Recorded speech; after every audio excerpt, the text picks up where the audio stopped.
4 years after Russia's full invasion began, the war in Ukraine is still raging. Cities face regular missiles and drone attacks. Soldiers fight in muddy trenches. Millions of people remain displaced. Yet something important is shifting. In early 2026, the United States under President Donald Trump pushed hard for peace talks. Meeting happened in Abu Dhabi, Geneva, and even Florida. A June 2026 deadline was mentioned. Ukrainian President Zelenskyy offered an Eastern truce on energy strikes. Russia responded and continued its attacks. As of April 2026, no ceasefire has been reached. Negotiations are stalled over territory, security guarantee, and trust. The conflict has become a war of attrition, slow, costly, and exhausting for everyone involved. For family in the United States, Canada, and Europe, these matters deeply. It affects energy prices, defense spending, and the future of security on the continent. This is a story of war that refuses to end, the difficulty search for peace, and the real-world consequences that reach your home.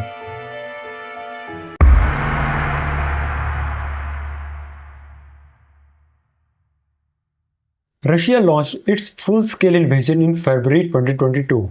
What many expected to be a quick operation turned into Europe's largest conflict since World War II. By April 2026, Russia occupies roughly one-fifth of Ukraine, mostly in the east and south.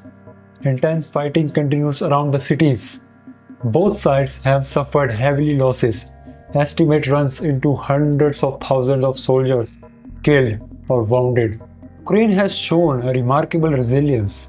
With Western help, it has retaken some territory, sunk Russian ships, and struck deep inside Russia with drones. But Russia has adopted using massive glide bombs, cheap Iranian-style drones, and North Korean artillery support. The human cost is enormous. Millions of Ukrainians live as a refugee in Europe or internally displaced inside the country. Cities suffer blackouts after repeated attacks on power plants. Schools and hospitals operate under constant threat. Economically, Ukraine's GDP has shrunk dramatically since 2022, though it has shown some recovery in safer Western regions. Russia, despite sanctions, keeps its war machine running, though oil sales to Asia and military production. The war has settled into a brutal stalemate where neither side can easily break through, but both keep trying at huge cost.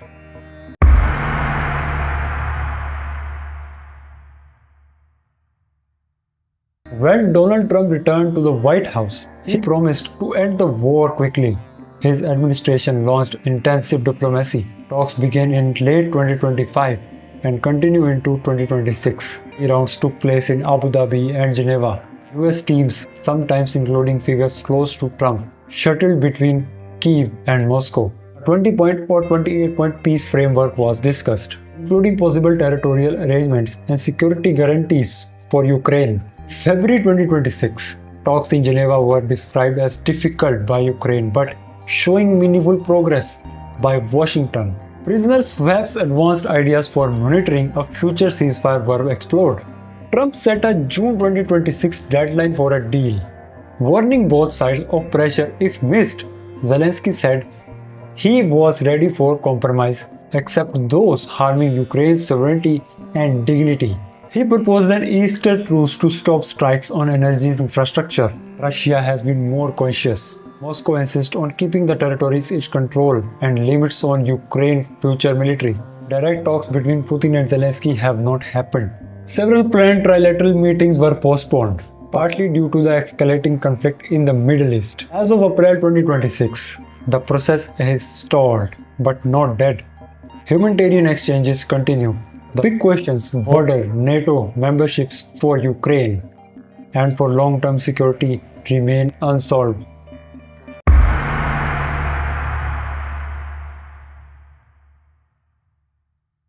One of the war's most visible impacts in 2026 is on energy.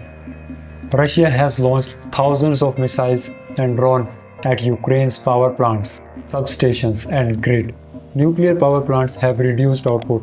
Blackouts are common, especially in winter and after major attacks. Ukraine has repaired what it can, and turned to decentralization solutions. But the damage is severe. Zelensky's Eastern energy truce offer aimed to protect civilians from winter-style blackout, but Russia continued strikes. For Europe, the war's energy ripples are still felt.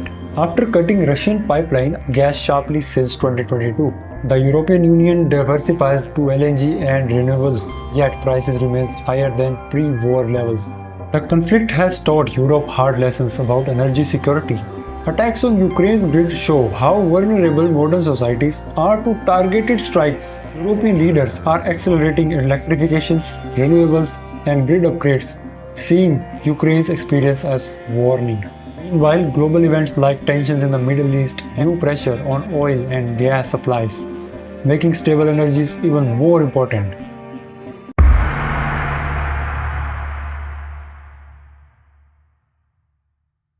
Daily life in Ukraine mixes defense and exhaustion. In Kyiv and western cities, people go to work, send children to school, often online or in shelters, and support the military. Winter efforts remain strong, yet many families have lost loved ones. Young men face mobilization, corruption, scandals have hurt trust in government. Zelensky's popularity, sky high early in the war, has faced some domestic pressure over governance issue. Martial law continues, delaying elections that Washington has gently encouraged. Millions of Ukrainian refugees in Europe are rebuilding lives but wonder when or if they can safely return. Some countries face integration challenges. On the front lines, soldiers describe the war on drones, artillery, and small unit fighting. Advances are measured in meters, not kilometers. The war has also strengthened Ukrainian national identity. Many say they are fighting not just for land, but for their right to choose their future as a European democracy.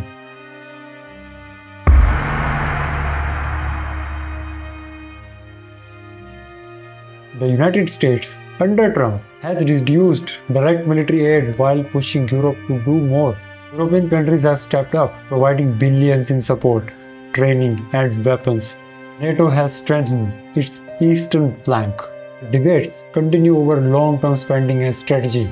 Ceasefire, if reached, would likely be fragile, frozen conflict rather than full peace. Russia might use any pause to regroup.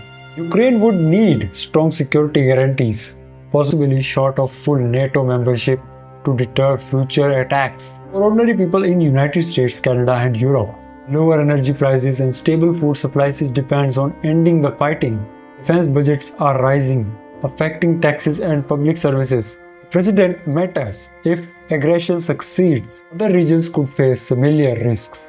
The coming months are critical. Will talks resume after Middle East distractions? Will compromises be found on territory and security? Or will the war attrition continue in 2027? Ukraine's fate will shape Europe's security for generations. Just and lasting resolution would bring a relief to millions and stability to the continent. Anything less risks prolonged uncertainty. Ukraine in 2026 is a story of courage under fire, difficult diplomacy, and high stakes for the entire Western world. Fighting has lasted for longer than anyone predicted in 2022. Peace talk offered hope, but faced deep mistrust and tough choices.